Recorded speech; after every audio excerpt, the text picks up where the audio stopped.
A imprensa noticiou com certo ar ufanista o ato pela soberania promovido por juristas, entidades em defesa da justiça e dos direitos humanos e centrais sindicais, que ocorreu na Faculdade de Direito da USP, no Largo de São Francisco, em São Paulo, no dia 25 de julho deste ano, em protesto contra as tarifas comerciais aplicadas ao Brasil pelo presidente americano Donald Trump. Juristas ligados à faculdade também expressaram dias depois as suas opiniões condenatórias à aplicação da Lei Magnitsky por Trump ao então ministro da nossa Suprema Corte, Alexandre de Moraes. Outro fato curioso, ocorrido no início de agosto, foi a demissão do fotógrafo que capturou o magistrado sancionado num momento de descontrole emocional, mostrando o dedo do meio a torcedores que o hostilizavam no estádio durante uma partida de futebol.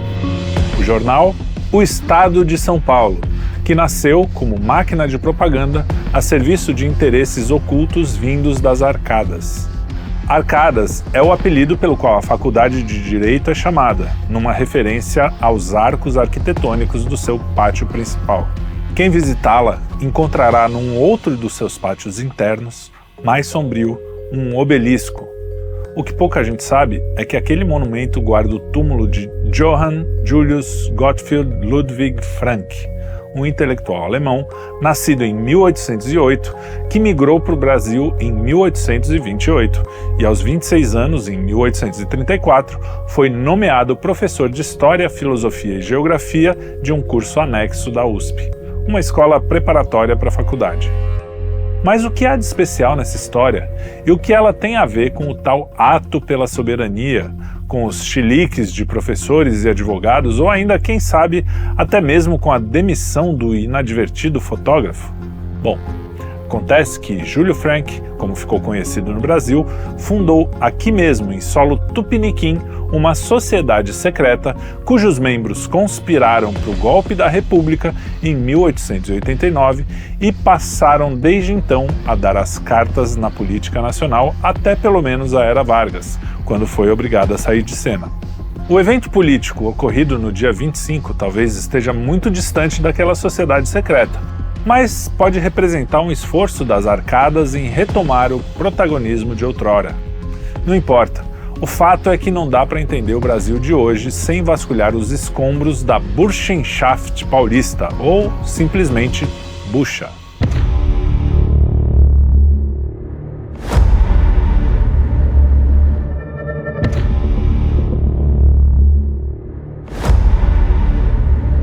Uma aura de mistério envolve a biografia de Júlio Frank, o idealizador da bucha. Vale uma breve viagem à cidade de Gotha, no sopé da floresta da Turíngia, na Alemanha, no início do século XIX, antes de chegar a São Paulo de 1830. Se podemos até, sem muito esforço, traçar um perfil desse personagem de suma importância na história brasileira, é graças à belíssima novela ou romance histórico A Sombra de Júlio Frank, do escritor e jornalista Afonso Schmidt. Registrado em 8 de dezembro de 1808 como o primeiro rebento do encadernador Carlos Frederico Frank e de Carlota Frederica Herlau, na cidade de Gotha, Julius Frank não era o filho legítimo do casal, mas foi entregue aos seus cuidados recém-chegado ao mundo pelas mãos de Ernesto II, o conde da província, e do conselheiro Adam Weishaupt, que mais tarde viria a financiar os estudos do menino, inteligente e arteiro. Arteiro não, um pestinha. Como escreveu Afonso Schmidt a propósito da incursão do pequeno na escola primária, abre aspas, decorridos os primeiros meses, a família não sabia se havia de rir ou de chorar diante das informações do estabelecimento, que eram invariavelmente estas. Júlio é o menino mais inteligente da escola, posto que o aluno mais endiabrado da Europa. Não se sabe quem foram os pais biológicos de Júlio Frank. Há uma suspeita de que sangue azul corria em suas veias, o que talvez tenha motivado seu pai a aceitar a incumbência de criá-lo na expectativa de ser recompensado por isso. Mas o tempo foi passando e, como a recompensa não vinha, o encadernador passou a ver no garoto apenas o fardo de ter que sustentá-lo. Não fosse o conselheiro a bancar os estudos daquele moleque encapetado, e talvez o Brasil de hoje não fosse o mesmo.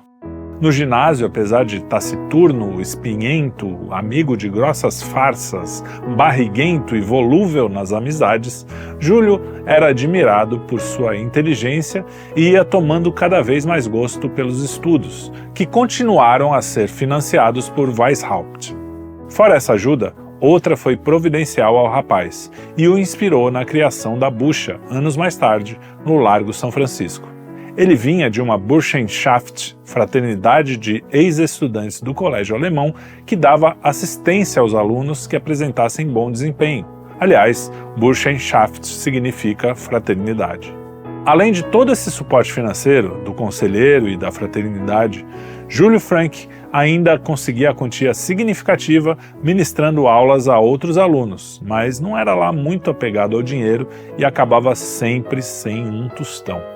Na universidade, em Göttingen, continuou oscilando entre o brilhantismo nos estudos e o desequilíbrio na vida financeira. Por fim, o perdulário venceria o cabo de guerra com o intelectual, de modo que não tinha mais como seguir na vida acadêmica, enterrado que estava em dívidas. Como última tentativa, escreveu ao conselheiro da Universidade de Berlim pedindo socorro, mas a única ajuda que obteve foi uma passagem só de ida para o Brasil, que Júlio, sem ter mais para onde correr, aceitou. Depois de uma viagem extremamente difícil, em que trabalhou feito um condenado a bordo do Austerbeck, desembarcou no Rio de Janeiro, onde foi obrigado a passar uma temporada no Forte Tamandaré da Laje, construído no século XVII a 3 quilômetros da Praia da Urca e que servia como prisão. Tudo por conta de uma bofetada que ele deu no capitão do navio como vingança pelas agruras sofridas na viagem, tão logo soube que tinham atracado em solo tupiniquim. O registro de estrangeiros, catalogado no Arquivo Nacional, mostra que Júlio estava no Brasil em 1831 e no dia 14 de julho daquele ano viajou para São Paulo. Mas sabe-se que, em algum momento entre 1828 e 1830, após trabalhar um período como caixeiro em uma venda em Sorocaba, deu aulas ali mesmo, numa escolinha improvisada, para estudantes da província que fariam as provas da recém-criada Academia de Direito de São Paulo. Foi por ocasião do vestibular e a convite de seus alunos que Júlio viajou à capital da província. Na certa, ele não imaginava que seria enterrado ali, num dos pátios internos da Faculdade do Largo de São Francisco, poucos anos depois. Júlio Frank se enturmou de tal maneira com os alunos da faculdade que frequentava assiduamente as festas e os serões das repúblicas. Num desses encontros, o segundo-anista Vicente Pires da Mota, juiz de paz da Santa Ifigênia à época, manifestou sua preocupação com os jovens aspirantes à carreira do direito que não tinham recursos para os estudos. Depois de alguma deliberação entre os presentes, Júlio Frank, que estava quieto num canto, sugeriu a criação de uma fraternidade de alunos nos moldes da Burschenschaft, que o socorrera na Alemanha. A princípio, a ideia foi tratada com ceticismo, já que os alunos poderiam ficar envergonhados de terem os seus nomes expostos e poderiam rejeitar um auxílio daquele tipo. Mas, quando Júlio disse que a sociedade era secreta, ganhou a simpatia de todos. Depois de um tempo, atrás de um nome para tal sociedade, acabaram por adotar o termo em alemão mesmo, Burschenschaft Paulista, que depois viria a ser apelidada de Bucha. Júlio, com a sua experiência da fraternidade em Gotha, foi encarregado de elaborar o estatuto que deveria dar forma à sociedade e orientar os seus membros. Convenceu seus colegas que a Bucha deveria ter uma outra instituição visível à sociedade como suporte para que pudessem atuar sem levantar suspeitas. Nasceu então a Sociedade Filantrópica, com o objetivo declarado de dar assessoria jurídica a quem não tivesse recursos financeiros. O sucesso foi imediato e, em pouco tempo, a instituição contava com mais de 200 associados. Assim, a Sociedade Filantrópica, com seu trabalho pro bono, era a cara pública da Bucha, que tinha um objetivo, a princípio louvável, de ajudar os alunos que não pudessem financiar os próprios estudos.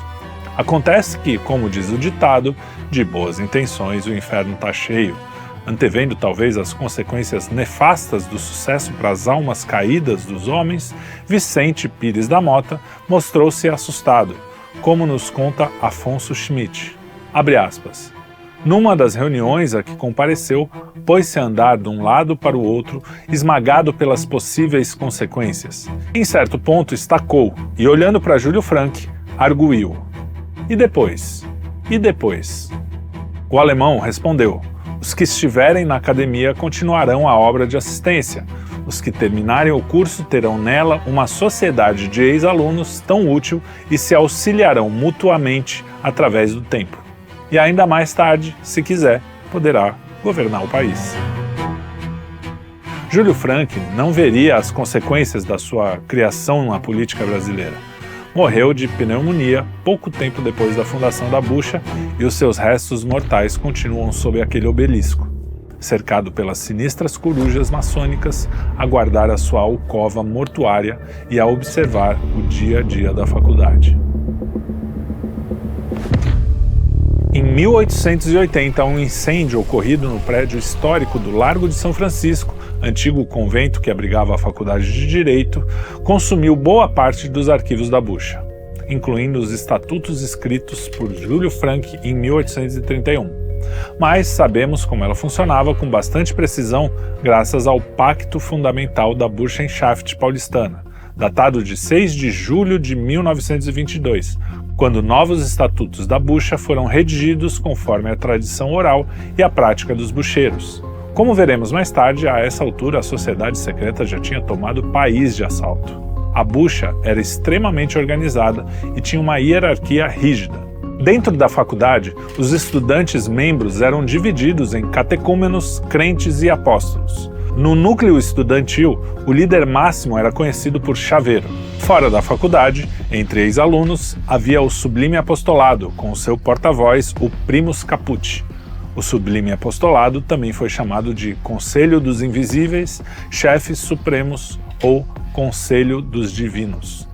A cada nível, o bucheiro, assim era chamado o membro da bucha, tinha novas obrigações e era identificado por uma fita de cor determinada que usava a tiracolo. Esse costume de usar a fita também tem origem na Burschenschaft alemã.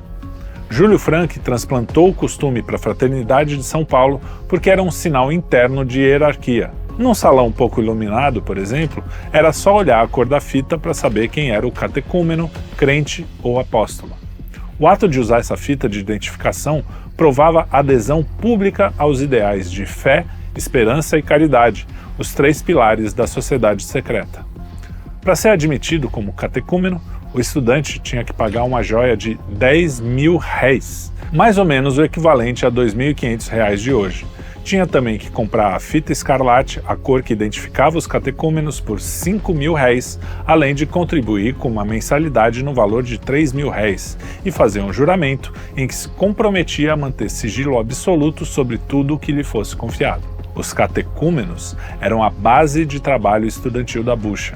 Ajudavam a organizar as reuniões mensais onde se discutiam finanças e bolsas de estudo, participavam das votações para a admissão de novos membros e podiam propor auxílio a colegas necessitados. Podiam até mesmo, com o apoio de outros bucheiros, propor a revogação de leis internas que julgassem inadequadas. Eram ao mesmo tempo aprendizes, sustentáculos financeiros e uma espécie de reserva de quadros para o futuro da sociedade secreta. Embora os livros que falavam sobre os crentes e os apóstolos nos estatutos tenham se perdido, sabemos, através de fontes testemunhais, que os crentes que eram escolhidos entre os catecúmenos de destaque deveriam pagar uma nova joia de valor simbólico, comprar a fita verde, que simbolizava a esperança, e a mensalidade era corrigida para 5.000 réis, quase o dobro do que pagava o catecúmeno. Os crentes eram o eixo da sustentação prática da Bucha. Recebiam ordens dos apóstolos, supervisionavam os catecúmenos e faziam a roda filantrópica girar. Fiscalizavam os balancetes do chaveiro, emitiam pareceres sobre o comportamento dos catecúmenos, que tinham a responsabilidade de orientar, coletavam doações de ex-alunos para as missões extraordinárias, reservavam salas para reuniões solenes, compravam fitas, emitiam circulares e, claro, reafirmavam o voto de silêncio. Era um pau para toda a obra. Acima dos crentes estavam os 12 apóstolos, que usavam a fita tricolor, vermelha, azul e branca. Eram a ponte entre o chaveiro e o resto da base estudantil, catecúmenos e crentes, uma espécie de gabinete do chaveiro e Suprema Corte interna da bucha. Deliberavam sobre qualquer matéria grave, examinavam todos os pareceres sobre candidatos. Uma proposta só seria votada se o Conselho de Apóstolos aprovasse. Julgavam infrações como quebra de sigilo ou faltas contumazes e aplicavam punições que podiam chegar à expulsão. Votavam e podiam se candidatar ao cargo de chaveiro, caso já estivessem no 4º ou 5º ano. Tinham voto decisório em matéria de finanças. Uma bolsa acima de determinado valor, por exemplo, tinha que passar pelo Conselho dos Apóstolos. Os apóstolos ainda participavam das sessões secretas realizadas fora da faculdade, no porão do Liceu de Artes e depois na Pinacoteca, das quais crentes e catecúmenos normalmente ficavam excluídos. Já o chaveiro presidia todas as sessões da Assembleia da Comunhão, tanto as econômicas, que eram mensais, quanto as solenes, que eram semestrais. Era ele quem abria, controlava e encerrava os trabalhos. Para cada proposta de admissão de novo membro, o chaveiro nomeava 3 crentes ou apóstolos para emitir parecer oral e confidencial antes da votação. Cabia a ele tanto atribuir tarefas aos membros, catecúmenos e crentes, quanto organizar eventos, cuidar de finanças ou entregar donativos filantrópicos. Ele também oficializava o resultado das votações, assinava cartas e autorizações e fazia cumprir as determinações do corpo colegiado. Em caso de falta de comportamento por parte de algum membro, o chaveiro levava o caso ao Conselho de Apóstolos e, em situações urgentes, podia aplicar a advertência imediata. No fim do seu mandato, normalmente anual, presidia a cerimônia da passagem da chave, entregando simbolicamente o comando a um novo chaveiro eleito. Podemos dizer que o chaveiro era o presidente da República da Bucha entre os alunos, comandando reuniões, organizando a rotina interna, coordenando admissões e garantindo a disciplina, mas sempre dentro das diretrizes superiores ditadas pelo Primus Caput e o Sublime Apostolado. Era o Sublime Apostolado quem decidia as estratégias de atuação da bucha, indicava as nomeações e fazia a proteção da rede. Os invisíveis não se comunicavam com os alunos, a não ser através das instruções enviadas ao Primus Caput, seu porta-voz. As mensagens do Sublime Apostolado, que chegavam lacradas, só podiam ser abertas pelo chaveiro na presença de pelo menos 3 apóstolos. Muitas dessas instruções eram, por exemplo, indicações para sugerir a nomeação de bucheiros para cargos públicos. Os apóstolos então redigiam cartas de lobby. Esse é um detalhe importantíssimo para se entender como a bucha agia.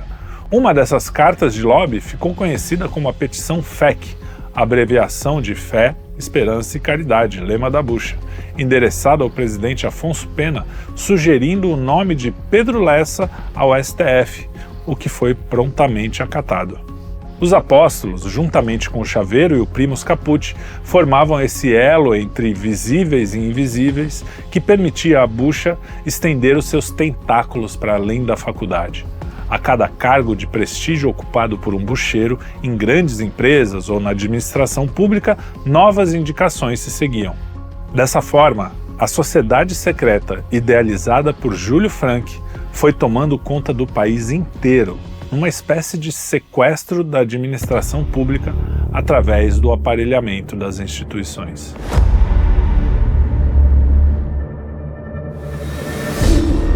Prudente de Moraes, Campos Salles, Rodrigues Alves, Washington Luiz, Júlio Prestes, Afonso Pena, Venceslau Braz, Arthur Bernardes.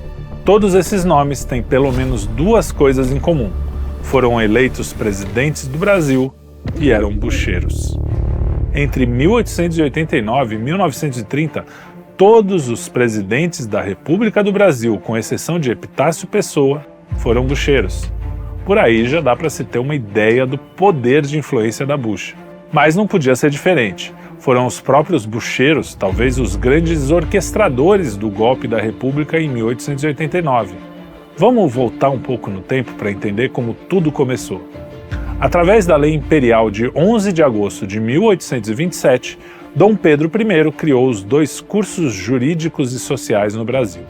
A Academia de Direito de São Paulo, instalada no Convento do Largo de São Francisco em março de 1828, e a Academia de Direito de Olinda, aberta em dezembro de 1828 no Mosteiro de São Bento, Olinda. A Academia de Direito de São Paulo deu origem à Faculdade de Direito da USP. É natural que as duas únicas faculdades de direito do país viessem a ser importantes no fornecimento de quadros para a administração pública, mas a bucha transformou essa influência em poder político efetivo, infiltrando-se na máquina governamental de maneira a monopolizar postos-chaves, afastando-se dos nobres propósitos alardeados por seus fundadores para lutar por interesses privados. Tá certo que desde o início, ao menos Júlio Frank, como vimos, tinha a ciência de que poderiam governar o país, escancarando seus ideais iluministas e republicanos. O que ele talvez não imaginasse é que o espírito de corpo dos bucheiros pudesse ser tão sólido e tão severo a ponto de estender por tanto tempo o domínio da bucha sobre o Brasil. Em 18 de abril de 1873, aconteceu a Comissão Republicana de Itu, que deu contorno partidário ao republicanismo paulista e aproximou os bucheiros de cafeicultores e jornalistas. Campos Salles, Prudente de Moraes, Américo Brasiliense, Rangel Pestana e Glicério, todos bucheiros, lideraram 130 delegados e aprovaram as 5 bases republicanas, a saber, federalismo, voto direto, laicidade do Estado, garantias individuais e autonomia municipal, e elegeram a Comissão Central do PRP, o Partido Republicano Paulista. A Comissão Republicana de Itu transformou uma sociedade secreta estudantil em máquina eleitoral provincial. A bucha tinha nas mãos agora um partido político e o apoio do poder econômico dos cafeicultores, imagina. Em janeiro de 1875 nasce o jornal A Província de São Paulo, que hoje é o Estadão. À época regido por Rangel Pestana e financiado por Campos Salles e Glicério, todos bucheiros, como já vimos. O jornal tornou-se o megafone diário do PRP, atacando a escravidão, o centralismo imperial e legitimando o republicanismo entre a elite urbana. Aqui vale a gente fazer uma pequena digressão para falar sobre um conceito valioso para os publicitários que nos ajuda a entender um dos métodos da máquina de propaganda bucheira. Na série Mad Men, ambientada nos anos 50, Don Draper, o diretor de criação de uma agência de publicidade, é desafiado a criar uma campanha para a marca de cigarros Lucky Strike, num momento em que a indústria tabagista enfrentava muitas críticas pelos males à saúde causados pelo cigarro. Embora a série seja fictícia, a campanha realmente existiu e virou um case publicitário mundialmente conhecido. Depois de alguma deliberação com seus clientes e vendo-se num beco sem saída, Draper teve um insight e tirou seu coelho da cartola. Criou o slogan Lucky Strike, it's toasted. Ora, todos os cigarros eram torrados ou toasted em inglês. E é exatamente esse o pulo do gato. Ao lançar a campanha de Lucky Strike, ficou parecendo que apenas essa marca tinha os cigarros torrados. A campanha conseguiu desviar o foco das críticas da indústria e, de quebra, inventou uma qualidade que, ao fim, não era atributo exclusivo do produto. Isso nos anos 50. Mas lá no século XIX, o jornal A Província de São Paulo já usava técnicas parecidas. Com seus editoriais anti-coroa e gritos abolicionistas, fez parecer que o fim da escravidão fosse uma causa republicana. Mas Dom Pedro II era abolicionista. A princesa Isabel era abolicionista e assinou a Lei Áurea em 1888. André Rebouças, fervoroso defensor da monarquia, era abolicionista e teve inclusive que ser exilado juntamente com a família real após o golpe. Aliás, quando a Lei Áurea saiu sem indenização aos proprietários de escravos, grande parte da elite cafeeira paulista, onde havia muitos republicanos e bucheiros, rompeu de vez com a coroa. Paradoxalmente, o fim da escravidão, que representava a garantia do direito fundamental à liberdade, enfraqueceu politicamente o império e facilitou o golpe de 1889, tramado justamente por aqueles que alardeavam lutar pelos direitos individuais. Nesse mesmo período, entre 1884 e 1888, sob o comando de Júlio Mesquita, ex-chaveiro da bucha, Além de publicar os editoriais anti-coroa, o jornal A Província de São Paulo, é sempre bom lembrar que trata-se do Estadão de hoje, também cultivava o contato com oficiais do Clube Militar, como Benjamin Constant e Deodoro da Fonseca, constituindo o elo civil-militar que seria indispensável para o golpe. Aliás, segundo Gustavo Barroso, em História Secreta do Brasil, tanto Benjamin Constant quanto o Marechal Deodoro foram convidados a integrar o Conselho dos Divinos e se tornaram bucheiros, apesar de não terem se formado no Largo. Após 13 de maio de 1888, quando a Lei Áurea foi assinada, o jornal passou a fazer ataques frontais à monarquia, ao mesmo tempo que exaltava o exército como órgão social que melhor traduz a integração da pátria. Os militares eram retratados como partes da vontade nacional. Essa chave retórica aproximou o PRP do exército, preparando o terreno para a solução de força de 1889. Os bucheiros garantiram ao exército que o golpe teria respaldo político, financeiro e jornalístico e bancavam viagens, jantares e a circulação de panfletos no Rio. Para a gente desenhar aqui a atuação da bucha no entardecer do Império, podemos facilmente correlacionar os atores políticos com os respectivos graus hierárquicos da sociedade secreta. Prudente de Moraes, Campos Salles e Américo Brasiliense eram os invisíveis, os chefes supremos, que financiaram as ações da bucha, fizeram lobby no Império e articularam com os cafeicultores. Rangel Pestana, Júlio Mesquita e Quintino Bocaiúva, o braço da imprensa que fazia propaganda e estreitava o contato com os militares, eram chaveiros e apóstolos. A base estudantil, os crentes e catecúmenos, estava nos diretórios acadêmicos que distribuíram folhetos, fizeram comícios e deram apoio logístico no período entre 1884 e 1889. O domínio político da bucha, como podemos ver, estava consolidado. Na tarde do golpe, em 15 de novembro de 1889, o Ministério Provisório contou com 3 bucheiros. No primeiro escalão, Quintino Bocaiúva, ministro das Relações Exteriores, Campos Salles, ministro da Justiça, e Rangel Pestana, que integrou a Junta Governativa Paulista. O jornal A Província de São Paulo, que passava a se chamar o Estado de São Paulo, publicou a manchete "Viva a República", horas depois dando legitimação imediata ao golpe. Os diretórios do PRP, organizados desde a Comissão de Itu em 1873, proclamaram governos provisórios em 13 das 14 comarcas paulistas, sem nenhuma resistência armada. E para fechar com chave de ouro, logo após a proclamação da República, o governo provisório precisava chegar à Constituinte de 1890 com um rascunho único, o que impediria que cada estado apresentasse uma proposta diferente, bloqueando eventuais tentativas de se restaurar o centralismo monárquico. O decreto número 29 de 3 de dezembro de 1889, baixado por Deodoro da Fonseca, nomeou uma comissão para elaborar um projeto de Constituição que ficou conhecida como a Comissão de Petrópolis, ou Comissão dos 5, por contar com 5 membros. Destes, com certeza 3 eram bucheiros, embora alguns autores como Carlos Almeida Filho e Teutônio Simões sustentem que eram todos pertencentes à bucha.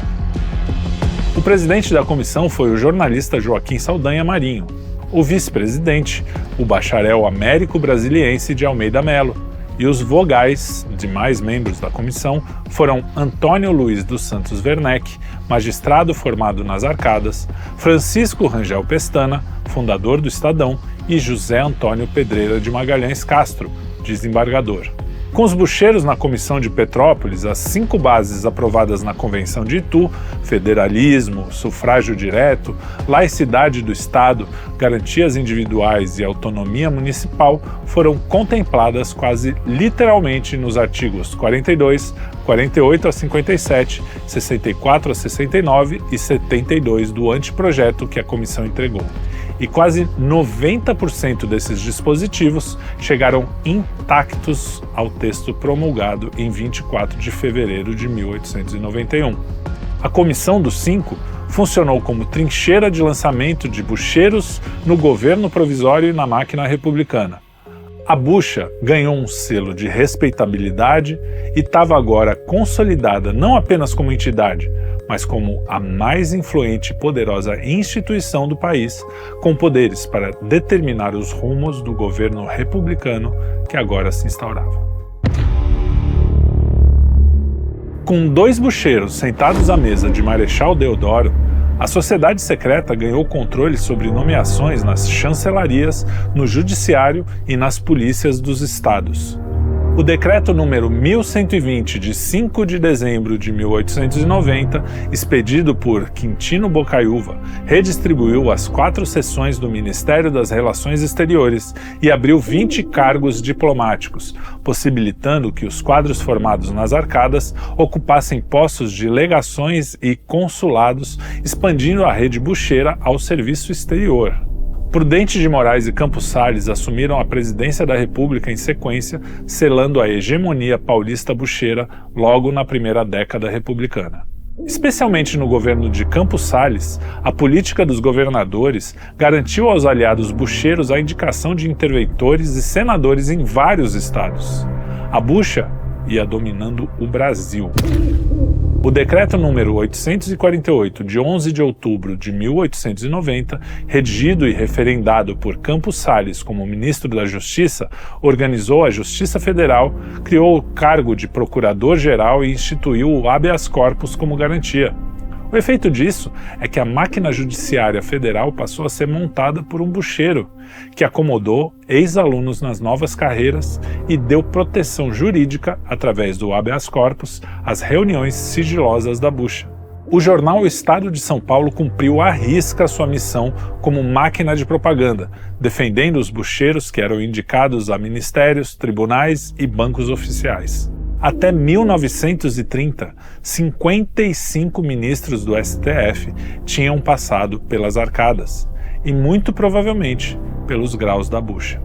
Américo Brasiliense e Manuel Valdetaro, por exemplo, são identificados como bucheiro tanto por Carlos Almeida Filho, em A Elite dos Bacharéis e a Maçonaria, quanto por Teotônio Simões em Os Bacharéis na Política. Vários ministros da Justiça e da Fazenda pertenciam ao mesmo círculo, e a roda se retroalimentava. Com o apoio financeiro de ex-alunos que prosperavam na República, o livro Caixa 1922 a 1930 mostra que o fundo de bolsas quadruplicou, garantindo a entrada anual de 20 a 30 catecúmenos pobres. Durante esse período da Primeira República, com a bucha mais segura do que nunca e já legitimada pela sociedade, bucheiros usavam as fitas escarlates nos atos beneficentes e no baile da chave, evento badalado na alta roda paulistana e divulgado pela imprensa. A bucha não só mostrava o rosto, como também exibia os seus dotes. Em 1916, o Estadão noticiou a passagem da chave. Abre aspas. Realiza-se hoje, às 19 horas em ponto, no Salão Nobre da Academia de Direito, a tradicional Festa da Chave. Este ano, a festa que os acadêmicos de direito estão promovendo para a entrega da chave revestir-se-á de grande brilhantismo e tem despertado vivo interesse. A sessão solene será presidida pelo Dr. João Mendes Júnior, diretor da faculdade, e a ela deverão comparecer todos os lentes. Usará da palavra em nome da congregação o Dr. Frederico Vergueiro Steidel e pelo corpo discente falarão o quintanista Marcel da Silva Teles e o quartanista Antônio Pereira Lima. Receberá a chave das mãos do bacharelando Júlio Mesquita Filho, o quartanista Abelardo Vergueiro César. Fecha aspas. Tudo ia bem para os bucheiros, mas o domínio da elite cafeeira paulista incomodava, e muito.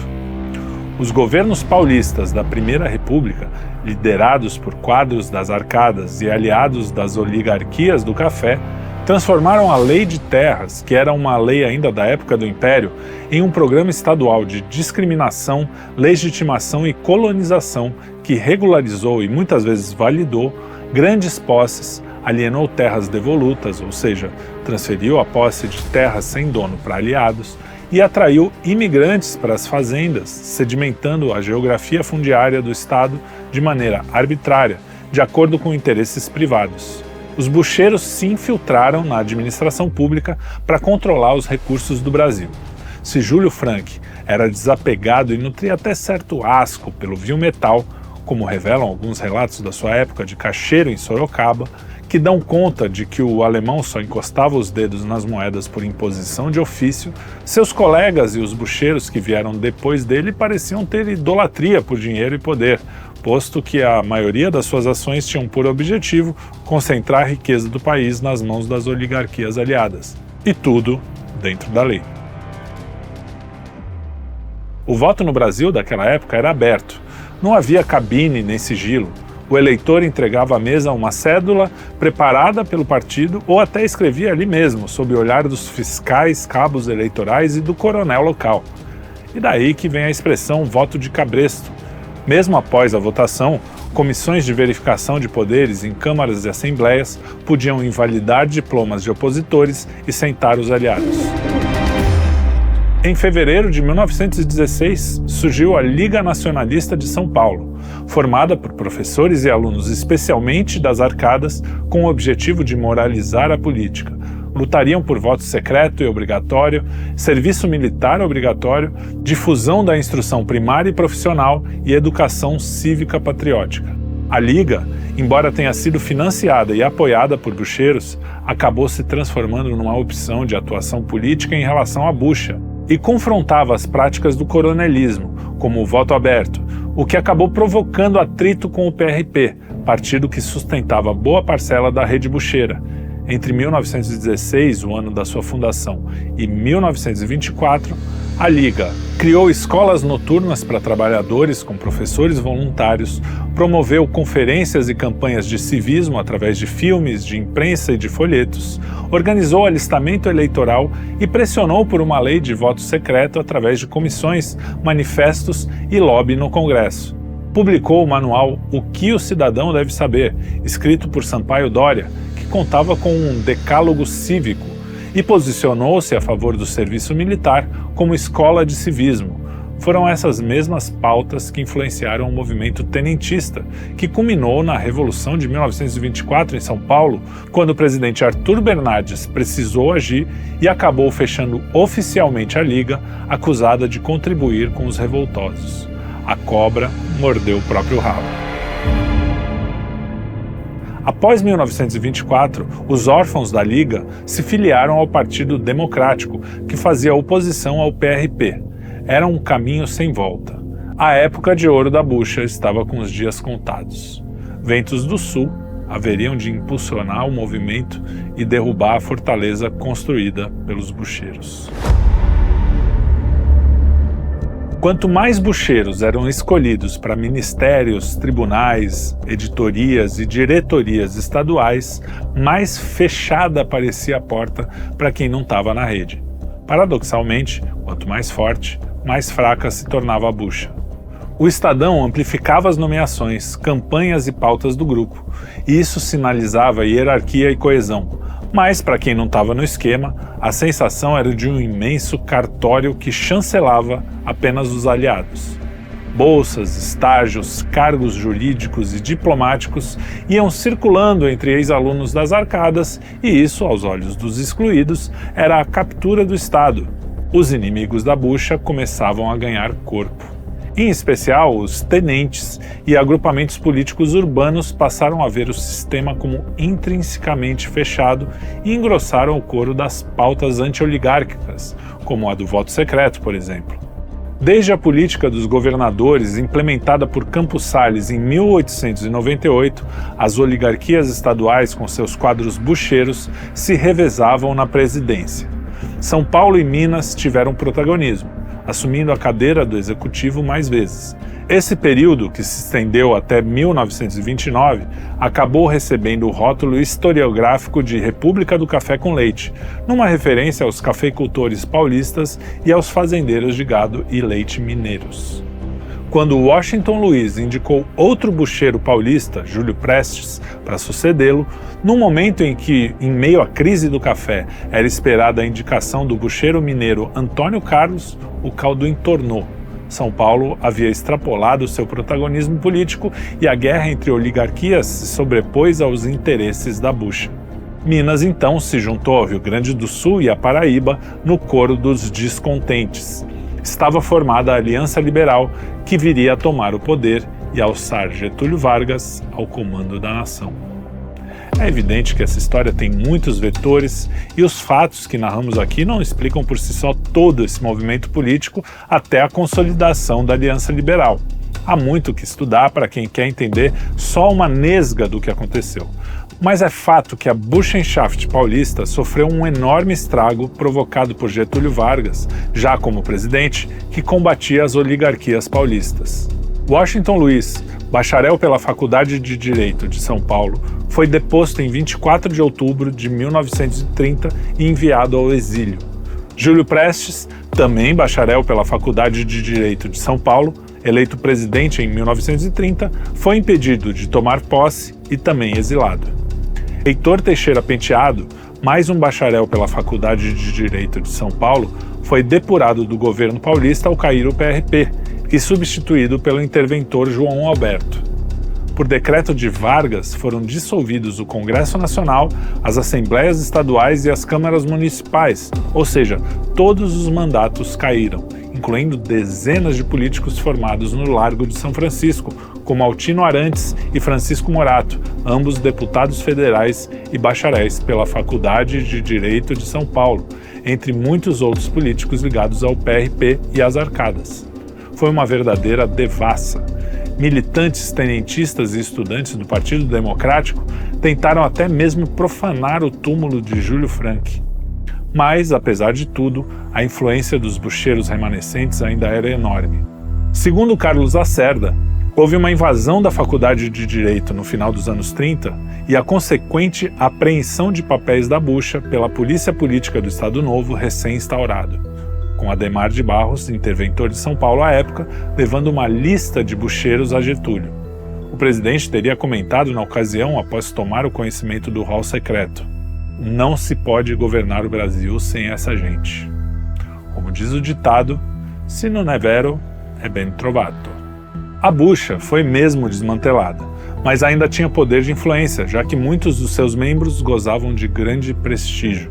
Em 1931, os Invisíveis criaram a AAA, Associação de Ex-Alunos da Faculdade de Direito de São Paulo. Estatutos e atas da recém-destituída Sociedade Secreta foram lacrados no armário do novo clube, que passou a se reunir novamente com regularidade, mas agora sem ritos públicos e nem fitas. O jornal O Estado de São Paulo continuou dando voz às arcadas e visibilidade a seus nomes de destaque por meio da cobertura regular dos eventos da AAA e do suporte às suas pautas, mantendo a sua tradição de tribuna do meio jurídico paulista. Se é verdade que a bucha desapareceu oficialmente, é mais verdade ainda que o seu fantasma assombra o país até hoje.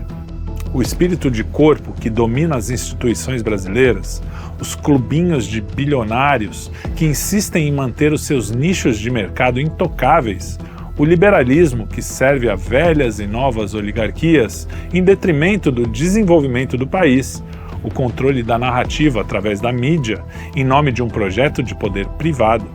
Todo esse modus operandi não nasceu hoje. Por isso, quando um presidente da República como Michel Temer, egresso da AAA, a qual já presidiu de 2004 a 2006, indica para ministro do Supremo Tribunal Federal um outro ex-aluno das arcadas como Alexandre de Moraes, a gente fica com aquela sensação de que já viu esse filme. Não, a bucha não morreu.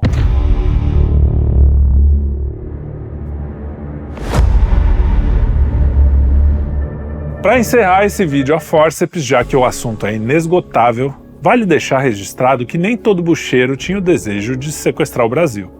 A gente não está fazendo uma crítica ao caráter de pessoas, mas mostrando como o mal pode se espalhar mesmo entre aqueles que têm eventualmente as melhores das intenções.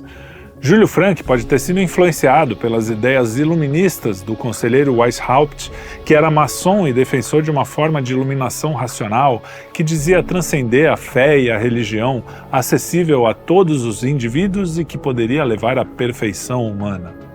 Júlio Frank pode ter sido um bom rapaz, Ao menos foi descrito com certa simpatia pelo jornalista Afonso Schmidt em A Sombra de Júlio Frank, o romance histórico que mencionamos.